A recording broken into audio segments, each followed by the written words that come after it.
आणि वरकेश्वर हे देवस्थान आजही जागृत आहे। या ठिकाणी भक्तिभावना जो पूजा करतो, जो परमेश्वराला मागतो त्याला भगवंत देतात। 24 मेला चिखली आष्टुण्याजवळ गाव आहे, तिथला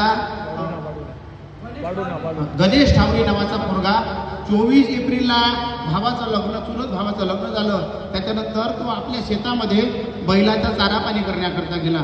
शेतात बैल पाणी पाजले आणि घराकडे येताना निघाला तर जे मांडवातली बैल होते त्याचा एक बैल सुटून त्याच्या पुढे दिसेल।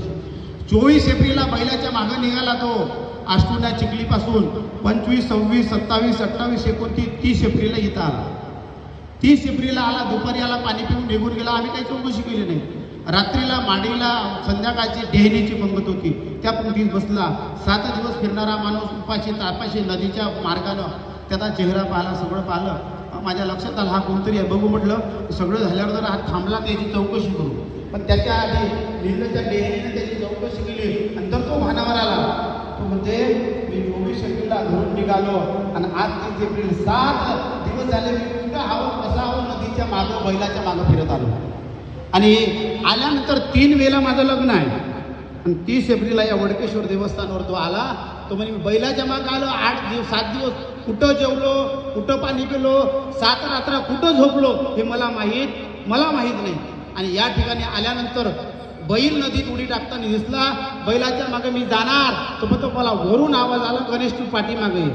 आणि म्हणून मी मागं आलो, नितं जेवण केलं। त्याच्यानंतर त्यांना फोन नंबर सांगितला, घरच्या लोकांनी बोलवलं। निर्जतून त्याचे नातेवाईक आले, तिथून 25 लोक आले। रात्री 10:30-11 वाजता मी त्यांना सर्वांना भोजनाची व्यवस्था केली। आमच्याजवळ होतं, आम्हाला 8-10 दिवस काहीच कमी पडलं नाही। केलेला स्वयंपाक कोणता डबल मांडायची गरज पडली नाही। आणि मग जेवण करून त्याचे जे वडील होते, महाराज जाऊ द्या म्हणे, लग्न म्हणलं, पोरीकडले 5 लाख मागत आहे, तो पोरगा पळून गेला, अमकं झालं टमकं झालं। परंतु आज माझा पोरगा जिवंत सापडला, काहीतरी मी माझ्या जीवनात चांगलं केलं असेल त्याचा हा परिणाम आहे। मला सांगायचं हे, आज तो वाचला। काल ती सर्व 20-25 मंडळी काल आली। काल दुपारी माझी पंगत होती, त्याही पंक्ती त्यांनी भोजन केलं आणि या वडकेश्वर देवस्थानची पूजा करून परत गेले। म्हणजे मला सांगायचं आहे, या देवाकडे तुम्ही आजही प्रामाणिक मागा। आजही तो भगवान वडकेश्वर तुम्हाला तुमची इच्छा पूर्ण करण्याकरता समर्थ आहे। फक्त तुमचा भाव शुद्ध पाहिजे।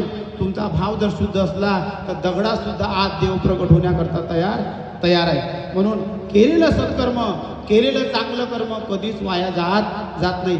सकाळी उजवा हात डाव्या हातावर पाणी टाकतो, दुपारी डावा हात उजव्या हातावर टाकत असतो। म्हणून अशा सर्वांच्या सहकार्यातून हे वडकेश्वर देवस्थानच्या माध्यमातून हे शिबिर संपन्न झालं। त्यामध्ये महत्त्वाची मोलाची सहकार्य जर असेल ते पुन्हा स्वयंपाकवाल्या आचारी मंडळी।